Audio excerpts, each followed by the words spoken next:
जय माता दी दोस्तों, शारदीय नवरात्रि की आप सबको हार्दिक शुभकामनाएं।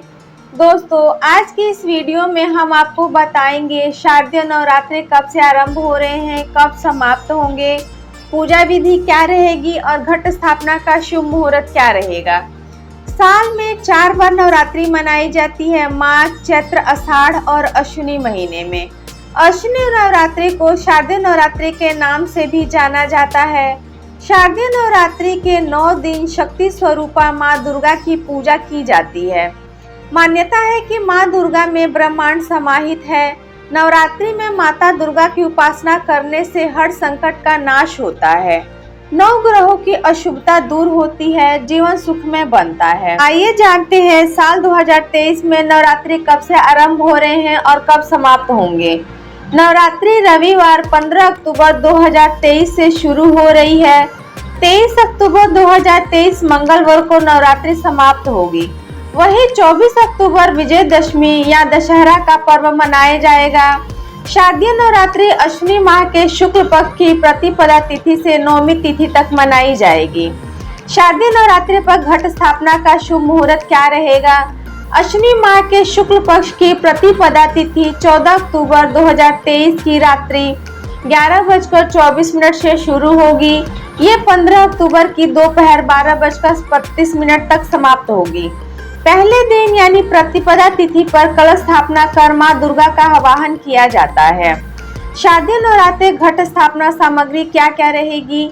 स्वच्छ मिट्टी या तांबे का कलश, कलावा, जौ बोने के लिए चौड़े मुंह वाला मिट्टी का पात्र, लाल कपड़ा, नारियल, आम या अशोक के पत्ते, सप्त धान्य, मिठाई, इत्र, सिक्का, अक्षत, सुपारी, गंगाजल, दूर्वा, लाल पुष्प, सिंदूर, लौंग, इलायची इत्यादि।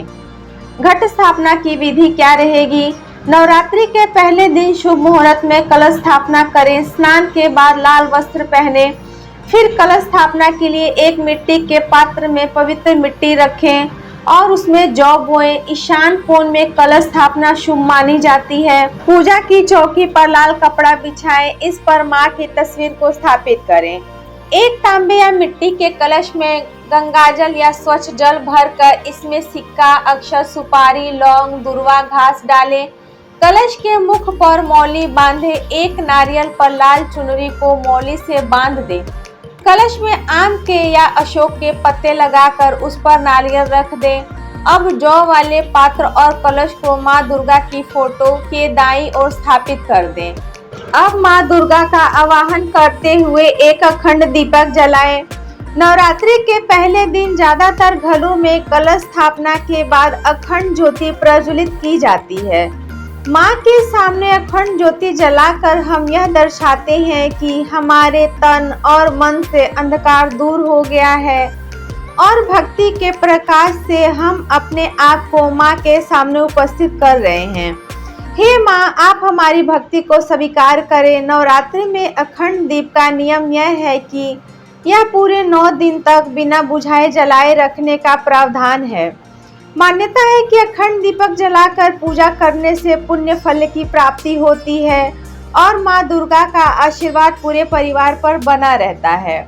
बहुत से लोग अखंड ज्योति प्रज्वलित तो कर लेते हैं, लेकिन कुछ बातों का ध्यान न देने के कारण इस पुण्य का पूरा फल नहीं मिल पाता है। आइए जानते हैं अखंड ज्योत जलाने का क्या महत्व है।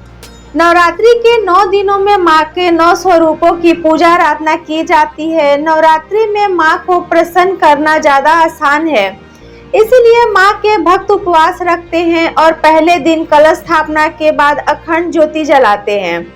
मान्यता है कि जो भी भक्त संकल्प लेकर अखंड ज्योति जलाते हैं उनकी सभी मनोकामनाएं पूर्ण होती है। साथ ही दीपक के सामने जप करने से साधक को 1000 गुना फल मिलता है, लेकिन इसके कुछ नियम भी होते हैं जिनका पालन करना अति आवश्यक होता है। आइए जानते हैं अखंड ज्योति जलाने के क्या नियम होते हैं। अखंड ज्योति जलाने के बाद उसको कभी भी अकेला नहीं छोड़ना चाहिए, कोई ना कोई इसकी देखभाल के लिए होना चाहिए। नवरात्रि में अखंड ज्योति जलाए रखने के लिए परिवार में सुख शांति के साथ समृद्धि भी आती है। ज्योति के प्रकाश से सभी तरह की समस्याएं खत्म होती हैं और मां का आशीर्वाद भी मिलता है, जिससे जीवन में सदैव प्रकाश बना रहता है। घर में सकारात्मक ऊर्जा का संचार होता है। अखंड ज्योत जलाने से पहले मन में संकल्प ले और मां से इस संकल्प को पूरा करने का आशीर्वाद मांगे। अखंड दीपक को हमेशा पटरी या चौकी पर लाल कपड़ा बिछा कर रखें। अगर जमीन पर रखते हैं तो उसके नीचे अष्टदल बना लें और उसके ऊपर दीपक जला दें। अखंड दीपक की ज्योत रक्षा सूत्र से बनाई जाती है। 1.25 हाथ का रक्षा सूत्र दीपक के बीचों बीच रख दें। अखंड ज्योति के लिए शुद्ध देसी घी का इस्तेमाल करें। अगर घी नहीं है तो सरसों के तेल या तिल के तेल का इस्तेमाल भी कर सकते हैं। अखंड ज्योति माँ दुर्गा के दाईं ओर रखें। अगर सरसों के तेल का दीपक है तो बाईं ओर रखें। अखंड ज्योति जलाने से पहले भगवान गणेश, भगवान शिव और माँ दुर्गा का ध्यान करें। फिर ओम जयंती मंगला काली भद्रकाली कृपालिनी दुर्गा क्षमा शिवा धात्री स्वाहा स्वधा नमोस्तुते मंत्र का जाप करें। फिर अखंड ज्योति जलाएं। 9 दिन बाद दीपक को बुझाएं नहीं बल्कि स्वयं बुझने दें। दोस्तों, उम्मीद करती हूँ मेरी आज की जानकारी आप सबको अवश्य ही पसंद आई होगी। मेरी जानकारी पसंद आई हो तो वीडियो को लाइक करके चैनल को सब्सक्राइब कर दें। अपना कीमती समय देने के लिए दिल से शुक्रिया। Thanks for watching.